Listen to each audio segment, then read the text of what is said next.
Alright, I'm back from a brief hiatus from out of town. Now let's get back into Toho mode.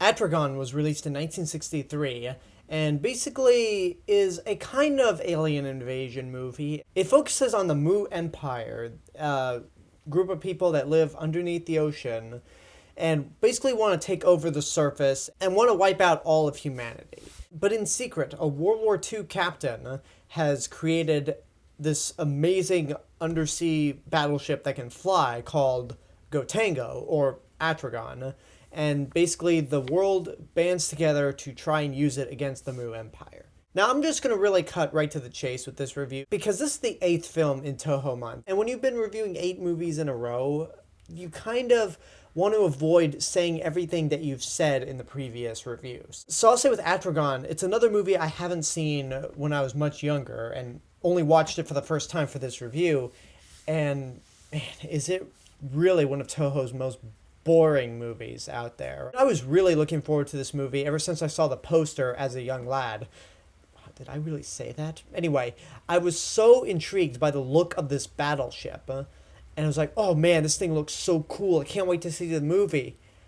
Never really got around to seeing it. The DVD's been incredibly rare to find, but I came across a copy and I was like, oh, this is kind of slow and boring and uninteresting. I mean, in ways, it is a letdown. The Atragon doesn't get much action. The human characters are not that interesting, especially when you take into consideration the very awkward romance between our supposed main character and the daughter of the Atragon's captain. And it just like comes out of nowhere. It is really creepy, especially considering that our main character is a photographer. He's played by Tadao Takashima, who was last seen in King Kong vs. Godzilla. And here he plays a photographer, and the first time these two characters meet, the photographer and the captain's daughter, he's trying to find some woman who will do underwear modeling for him. And basically he sends his assistant to stalk her down. And you're like, so are we supposed to like him? Because this is a very kind of creepy thing to do.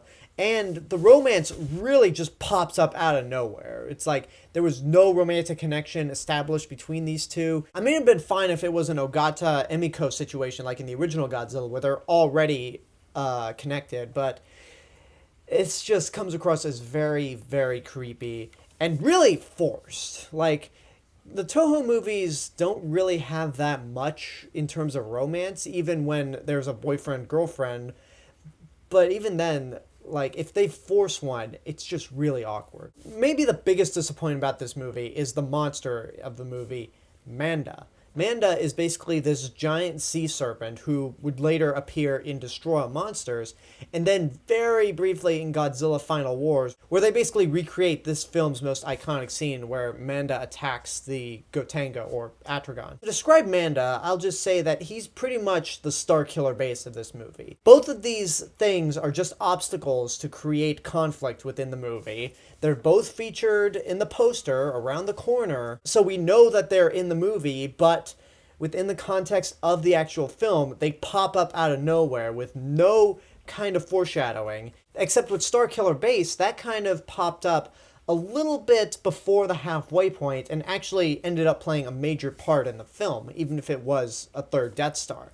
Manda pops up near the final act, like in the middle of the third act, and once you get to that big fight between Manda and the battleship, you're just like, well, that was very, not only anticlimactic, but terribly filmed. Like, one, it's underwater. This is the first movie that really started to do underwater photography, and I put that in quotes because they just add the underwater effects. They didn't actually shoot this underwater, but it just looks murky.